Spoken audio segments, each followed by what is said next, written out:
Mašine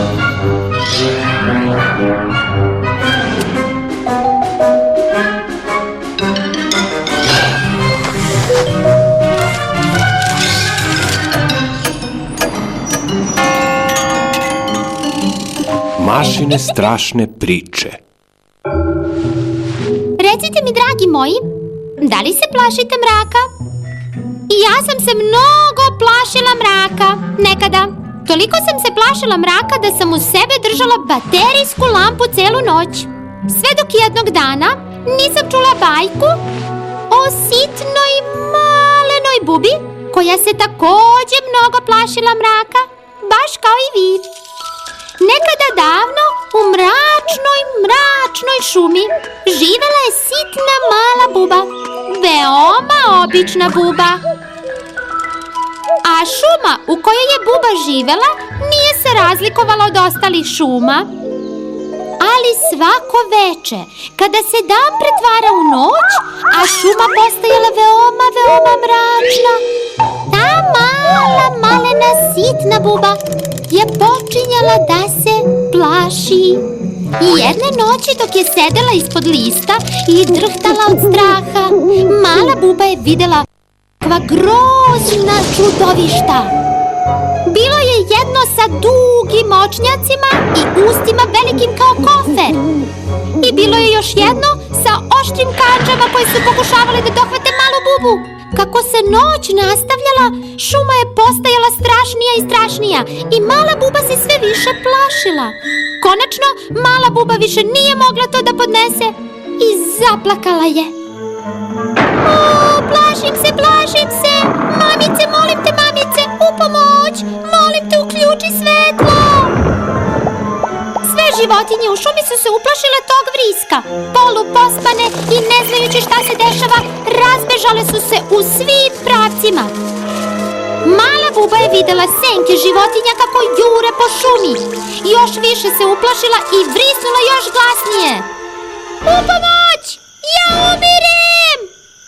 Sva ta buka koju je stvarala mala buba smetala je maloj vili koja je živela u šumi. Rano ujutru je morala da odleti u školu kako bi naučila svakakve čarolije. Ali pošto je bila pospana, zaspala bi na času umesto da pažljivo sluša. Svi znaju da ako zaspite na času, dobit ćete loše ocene. Zato je Vila odlučila da zaustavi ove noćne koncerte. Odletela je kroz mrak kako bi videla bubu i rekla: Dobro veče, draga bubo. Zašto ti uvek tako glasno vičeš? Pogledaj oko sebe, sve životinje su pobegle. Od čega su pobegle? Pitala je uplašena buba. Od tebe, ti si takvo čudovište. Ja nisam čudovište, reče buba kroz plač. Ja sam mali, ja se plašim. A zašto se ja ne plašim? Pitala je Vila. I ja sam mala. Da, ali počela je buba da cvili. Ali vidi, ti imaš svetlu lampu i zbog toga te ništa ne plaši.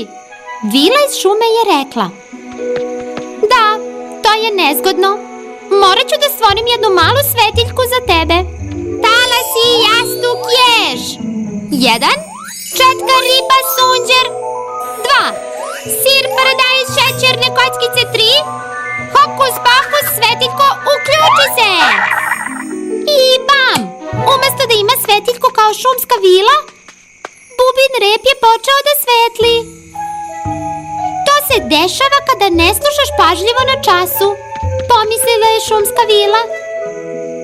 Buba se nasmejala, pogledala je oko sebe i primetila da se strašno čudovište sa dugim očnjacima i ustima velikim kao kofer iznenada pretvorilo u truli panj.